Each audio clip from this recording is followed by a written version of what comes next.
19వ శతాబ్దపు బంగారు పూత పూసిన ఆచార స్తంభం మరియు ఆలయ సంపదలతో కూడిన ఆసక్తికరమైన మ్యూజియం కలిగిన రంగనాథ్జీ ఆలయం. పాత పట్టణంలోని ఇరుకైన వీధుల మధ్య కృష్ణుడి జీవితాన్ని వివరించే సాంప్రదాయ రాసలీలా నృత్యంతో ముడిపడి ఉన్న సేవాకుంజ్ అనే పవిత్ర గోడల తోటలు ఉన్నాయి. బృందావన్లోని ఇతర ముఖ్యమైన దేవాలయాలలో నది ప్రక్కన ఉన్న కొండపై 1580లో నిర్మించిన ఎర్ర ఇసుకరాయి మదన్మోహన్ ఆలయం, ప్రధాన బజారు, సమీపంలోని పాప్యులర్ బాంకే బిహారీ ఆలయం మరియు 16వ శతాబ్దపు జుగల్ కిషోర్ ఆలయము ఉన్నాయి.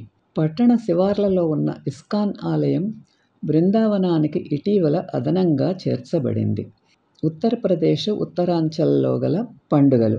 అంతర్జాతీయ ఓగ్ వీక్, తాజ్మహల్ ఝాన్సీ ఉత్సవం, థానే వినయ్లో జరిగే 5 రోజుల కళలు మరియు చేతి పనుల కోలాహలం, హన్స్ చారిత్రాత్మక కోట రంగ్ గోలాల్ యొక్క బాక్డ్రాప్కు వ్యతిరేకంగా జరుగుతుందని, ఇది ఉత్తరప్రదేశ్ అంతటా గొప్ప నిరాడంబరంగా ఆడబడుతుంది.